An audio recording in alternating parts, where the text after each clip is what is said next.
Hi guys. So today I want to address the topic of false rape cases in India. I have a paragraph written in front of me, so I'm going to be reading from that.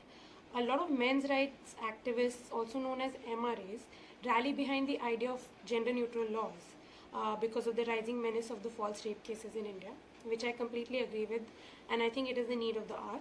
However, it is important that we understand the statistics so that we don't exaggerate or underplay the problem. A study released by DCW in 2014 claimed that 53% of the rape cases filed were false. However, a deeper investigation of this claim showed that these were the cases that never actually made it to court. The reasons were unknown. It is possible that these cases were dropped because of coercion or pressure, or they were actually false, but it was never really proven what were the reasons.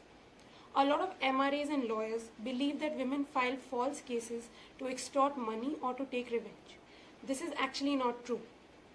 A data journalist named Rukmini Srinivasan conducted a study in which she focused on the 460 cases that made it to the trial courts in the year 2013.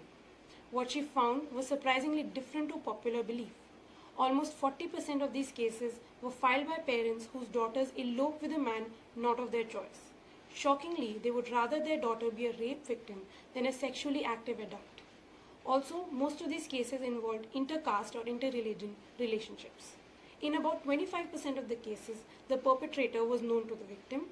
Another 25% of the cases were because of the ambiguous false promise to marry or breach of promise to marry. This is a highly debated topic among both men and women. Does consent given on the basis of malicious promise to marry constitute as rape? Is it really consent if it's given under false pretenses? But what if the man truly did intend to marry but couldn't because of various reasons later? Do share your opinion in the comments below. A very less percentage of the 460 cases filed fell into the stranger rape category, in which the perpetrator was a stranger.